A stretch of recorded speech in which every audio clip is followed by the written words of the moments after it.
Hello guys, welcome to the mental tricks. तो आज हम आप लोगों के लिए एक नई पोएम के साथ आए हैं, the donkey.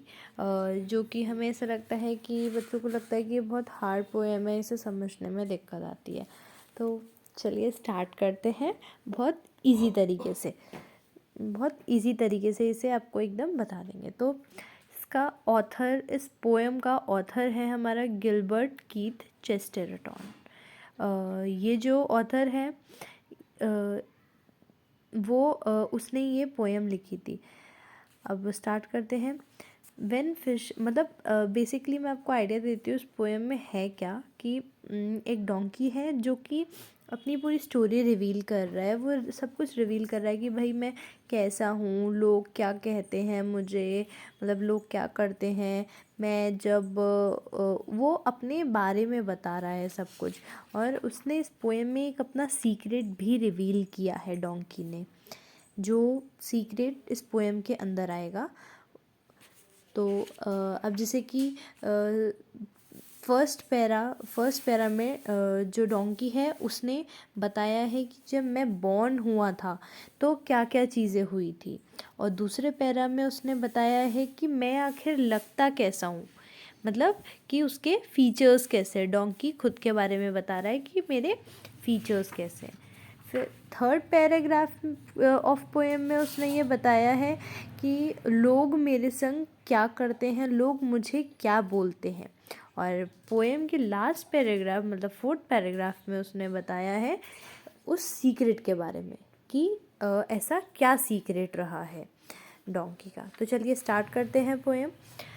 When fishes flew and forest walked, and figs grew upon thorn, some moment when the moon was blurred, then surely I was born. मतलब जब डोंकी बॉर्न हुआ था, वो अपने बारे में बता रहे कि भाई मैं जब बॉर्न हुआ था तो क्या क्या चीज़ें हुई थी। फिशेस फ्लू, फॉरेस्ट वॉक्ड, मतलब फिशेस जो हैं वो हवा में उड़ रही थी, फॉरेस्ट जो हैं वो चलने लग गए थे। एंड फिग्स क्या होता है, एक फ्रूट है फिग। तो फिग ग्रू अपॉन थॉर्न, जो फिग फ्रूट है वो थॉर्न के ऊपर मतलब कांटों के ऊपर ग्रो कर गए। अब आप लोगों को ये चीज़ें सुनने में बहुत अजीब लग रही होंगी कि यार ऐसा कैसे हो सकता है। वही तो वो बताना चाह रहा है कि मैं जब बॉर्न हुआ था तो बहुत नेचर में बहुत स्ट्रेंज चेंजेस आए थे, तब जाके मैं बॉर्न हुआ। मतलब नेचर एक बिल्कुल स्ट्रेंज बिहेवियर हो गया था नेचर का। जैसे फिशेस जो हैं वो फ्लू करने लग गई थी, फॉरेस्ट जो हैं वो वॉक करने लग गए थे, फिग्स फ्रूट जो फिग है वो फ्रूट है वो थॉर्न के ऊपर ग्रो हो गया था, ठीक है।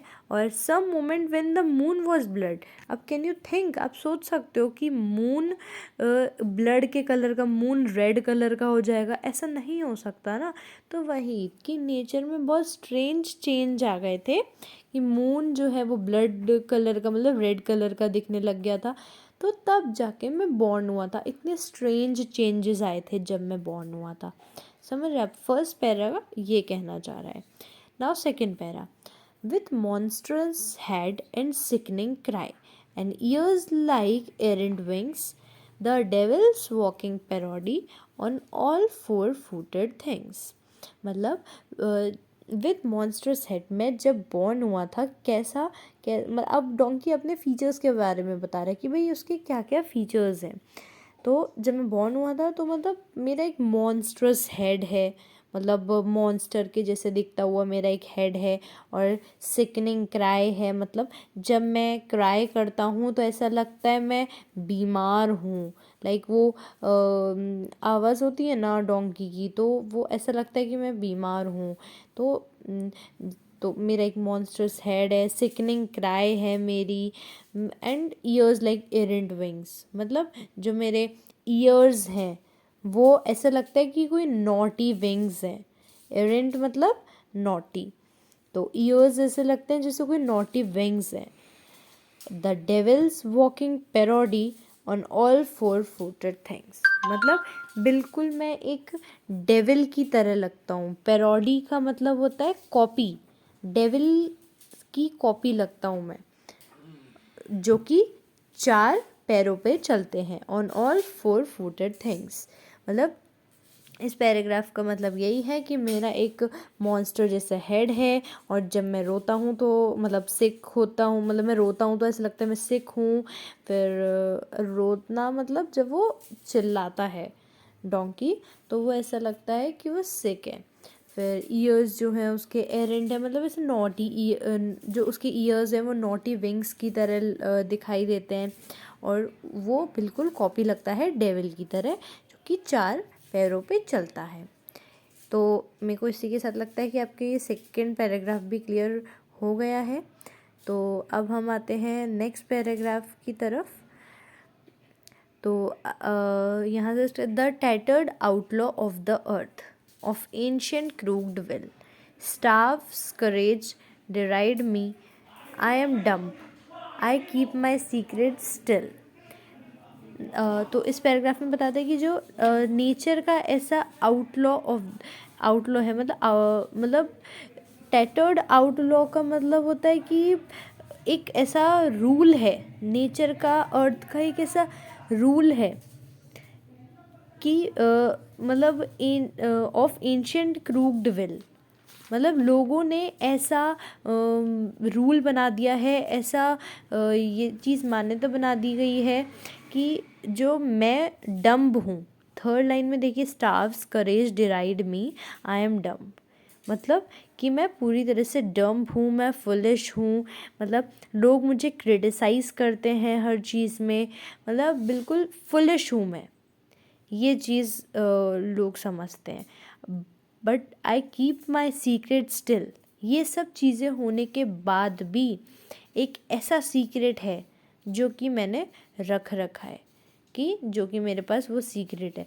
अब इस पैराग्राफ में यही बताया है कि एक ऐसा आउटलॉ है अर्थ का, लोग मेरे को फुलिश समझते हैं, डम्ब समझते हैं, एकदम क्रिटिसाइज़ करते हैं। Starves courage deride me I am dumb I keep my secret still, मैंने मेरा सीक्रेट अभी भी, पर है मेरे पास एक सीक्रेट। तो अब नेक्स्ट पैराग्राफ में हम देखेंगे कि आखिर वो क्या सीक्रेट है। तो नेक्स्ट पैराग्राफ अब हम देखते हैं। Fools for also I had my hour one far fear से आर एंड स्वीट। अब डोंकी ये बता रहा है, फूल्स मेरे पास भी एक सीक्रेट है, for I also had my hour, मेरा भी एक टाइम था, वन फार फियर से आर एंड स्वीट, और वो जो टाइम था वो बहुत स्वीट, बहुत अच्छा टाइम था। मतलब मेरा भी सीक्रेट है, जो वो सीक्रेट है वो एक ऐसा सीक्रेट है, मतलब कि मेरा भी टाइम था एक टाइम पे, जो कि वो बहुत स्वीट था। और इसमें जो फर्स्ट लाइन में फूल्स बोला है, वो डोंकी हमें बोल रहा है, वो fools for I also had my hour one far fierce hour and sweet. और there was a shout about my ears, जो मेरे ईयर्स हैं, जो वो आया था ना अपने फर्स्ट पैराग्राफ में, मतलब आई मीन सेकंड पैराग्राफ में, कि जो मेरे ईयर्स है वो एरेंट विंग्स की तरह लगते हैं।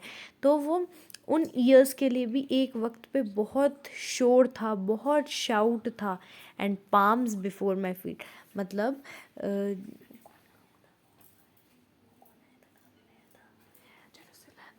जो जीसस क्राइस्ट था, जीसस क्राइस्ट जो था वो डोंकी पर बैठ के जेरूसलम गया था।